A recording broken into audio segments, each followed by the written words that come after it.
Bismillah ar-Rahman ar-Rahim. Alhamdulillahi Rabbil Alameen. Wassalatu wassalam ala ashraf al-anbiya'i wal-mursaleen. Muhammad wa ala alihi wa ashabihi ajma'een. Amma ba'd. This particular video is for the sisters as it relates to how they can protect themselves as the question was posed. And again, I want to make this like heartfelt nasiha because there are a lot of things that take place. There are a lot of things that are going on within our communities. And I think that the most vulnerable of the sisters that are trying to be upright wives, the most vulnerable amongst them, and Allah knows best, would be sisters who revert to Islam. And that's because of the reality that they usually don't have any male relatives. And regardless of the position of the Muslim men in communities loving for Allah's sake and thus forth and so on, the reality is nobody's going to be of greater protection for a woman than her father. No one's going to be more invested in seeing their daughter have positive outcomes, or seeing the sister have positive outcomes, than the father of that woman. And that's just the reality. And so when when conveying my advice, first and foremost, I would advise sisters to be cautious of the wakils that are placed over them, because you have a lot of thumb you off type wakils. There are a lot of thumb a sister off type wakils that don't investigate anything as it relates to the brother. Everything the brother says, it has to be 100% true without any type of investigation, without any type of follow-up, and thus forth and so on. They're just trying to be relieved of the responsibility as it relates to being the wakil over the sister. And that happens way too often. These type of thumb a sister off type wakils. So one, the sister has to be really cautious as it relates to who is the one that is appointed over her.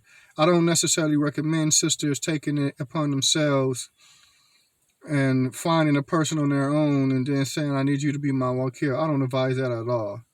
I only advise with sisters going back to the masajid, where the masajid have some type of structure, where they have a situation and or a program in place that deals with the guardianship of women who don't have guardians, and usually revert sisters. And if not the masjid, then some type of Islamic organization that has something structured. So if you are dealing with a brother, to some degree, that brother is being vetted. And the reason why I say this is because one of the things that I've realized over the years is that when sisters are left to handle it for themselves, they don't ask the right questions, they don't investigate, they don't follow up on things they should follow up on. And in some cases, they hear things that they know they can't tolerate, but they go into the situation anyway. And these are things that lead to negative outcomes. So I don't advise with a sister taking that route. Somebody may differ with me, but if you're asking my opinion, I don't advise going that route. Second, if I didn't say first, and this is the second point I'm making, right? That again, I go back to what I was initially saying, that nobody is going to be more invested in you having a positive outcome than your father. And so, although we know non-Muslim fathers cannot be the wali over a Muslimah and give her away and things of that nature, that does not negate the fact that you can involve your father in the marriage process as it relates to vetting this person that is trying to marry you. And I would encourage, because way too often, in fact, I don't think I've ever heard of any situation where a sister who accepted Islam uh, father wasn't Muslim. I don't think I've ever heard of a situation where she involved her father in the marriage process. The bottom line is she handles it on her own. She ends up married. The marriage doesn't work out, but when she ends up married, the parents usually find out a week before she gets married, or right after she gets married, or something to this effect. I don't advise sisters moving like that.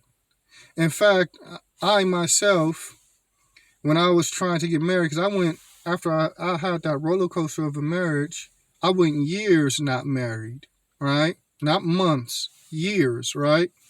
And at one point, I was trying to marry a sister who was a revert. And so her mother and father, of course, were not Muslims. Her mother and father weren't together, but they were functional adults. She wasn't raised in dysfunction. Meaning her father was a part of her life. She knew who her father was. Her father had her best interests at heart. And so, although she had a guardian,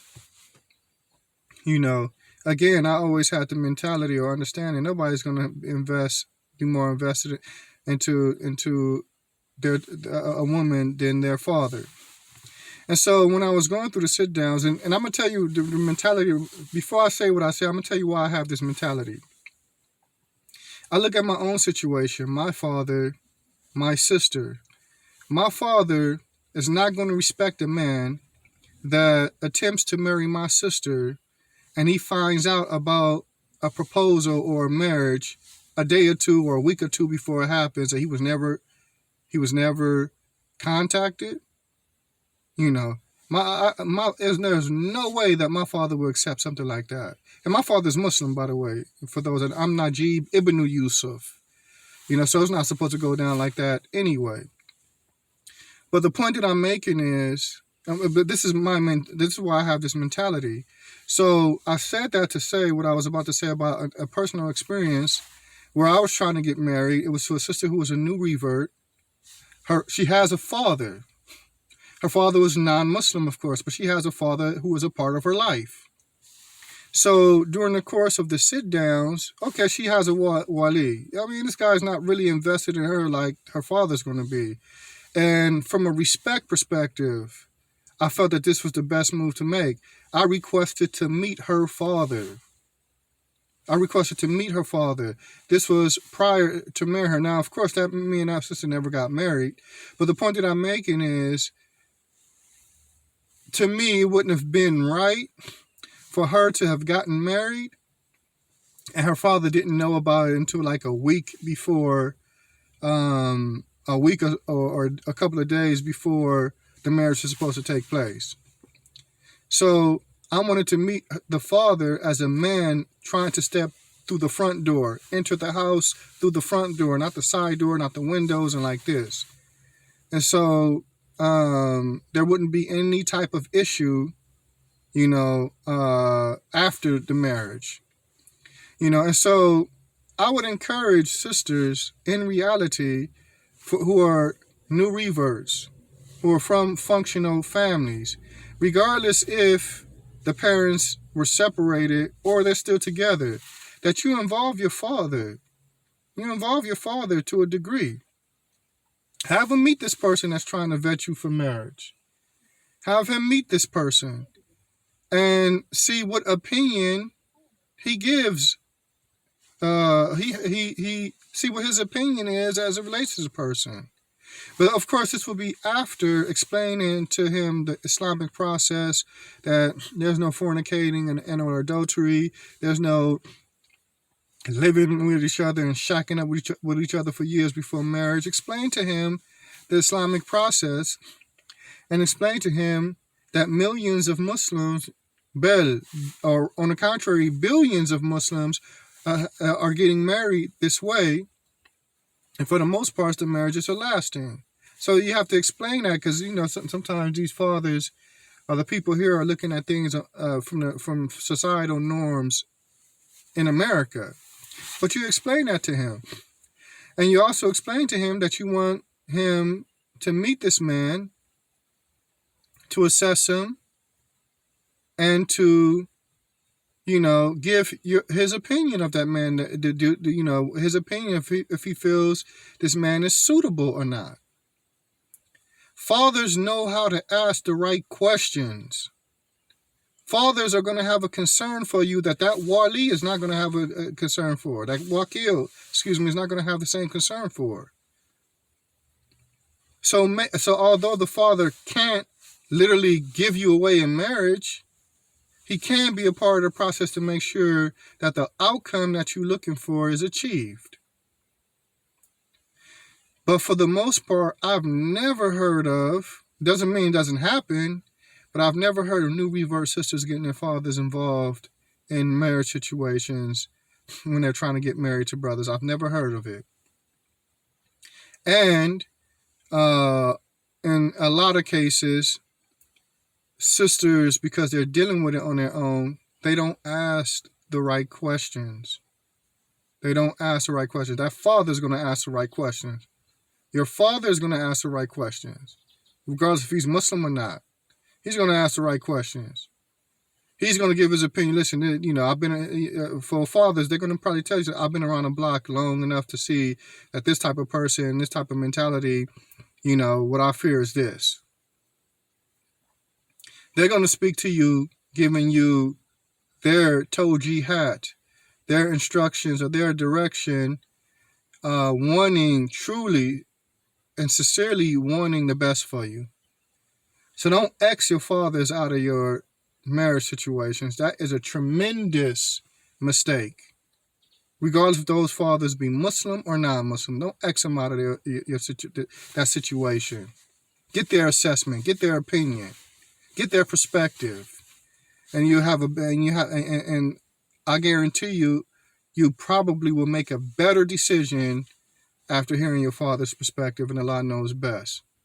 So that would be my advice if sisters really want to protect themselves. If you really want to protect themselves, if a sister really wants to protect herself, then, she has to get some people involved that really care about her and that would really do some strong investigating and assessing of the person who's stepping to you for marriage. There are a lot of older elders, fathers that are real good judges of character, and so a Muslim going to a non-Muslim father, he can't be a religious faker with the father, because the father's not really looking at that. He's not really looking at how many categories of Tawheed you know. If you could break down a definition of Tawheed, the pillars of Iman, the pillars of Islam. He's not going to be asking questions like, where is Allah? He's not going to be asking those questions. He's going to be asking questions that's going to be where he's able to judge how this person is going to treat his daughter, how this person, is going to behave with his daughter. Is this the type of person his daughter should be wasting her time on, and thus for so on. That's the perspective he's going to be coming from. He's not concerned with those other things that are usually used, if you do have a crooked brother, that are usually used to bewilder or cause a sister to be amazed or astonished at what he knows. He's not swayed by that. And even Muslim fathers, they're not swayed by that. But the reality is, in my experience, I'm not going to say all, because I know all is not true. But I will say, for the most part, I believe that the majority of sisters that I'm aware of, meaning when I say I'm aware of, meaning they're the daughters of brothers that I know personally, the majority of them were married and have stayed married. There's a minority that wasn't the case, but it's a minority. The overwhelming majority, where the fathers, Muslim fathers, were involved, the majority of those sisters are still married. So when I give this advice, I'm not really speaking to that classification of sisters. I'm speaking to sisters who don't have that, And I think that if that were to happen, then the sisters would probably have much, much more better outcomes. And Allah knows best. And that's just my personal opinion. You can go back to somebody else and they'll probably tell you something different.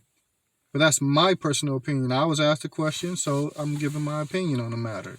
Don't X your fathers out of the situation. He may not be able to give you away, but that doesn't mean he can't vet the man for you. That doesn't mean that he can't, that man can't go over there and meet him, and you're nowhere around, and it's a meeting between your father and that man over dinner or whatever the case may be, and he gets a chance to assess the brother and thus forth and so on. That doesn't mean that your father can't do that, And I would highly encourage that because, again, I want to emphasize, there's no man on the face of this planet, not these walis these wakils in the masajid or other than that, that's going to be more concerned with your well-being and you having positive outcomes than your father. It doesn't matter that he's not Muslim. He's going to be more concerned, most likely, than that thumb you off wakil that you may get off, however you may get. And I say that because I've seen a lot of thumb you off wakils where marriages took place, and I was like, man, how did that happen? How did that brother marry her to him? And thus forth and so on. So, that would be my advice. I believe if that advice is implemented, then there will be more positive outcomes. And Allah Tabaraka wa Ta'ala knows best. And with that, subhanaka Allahumma wa bihamdik, ashhadu an la ilaha illa ant, astaghfiruka wa atubu ilayk. Assalamu alaikum wa rahmatullahi wa barakatuh.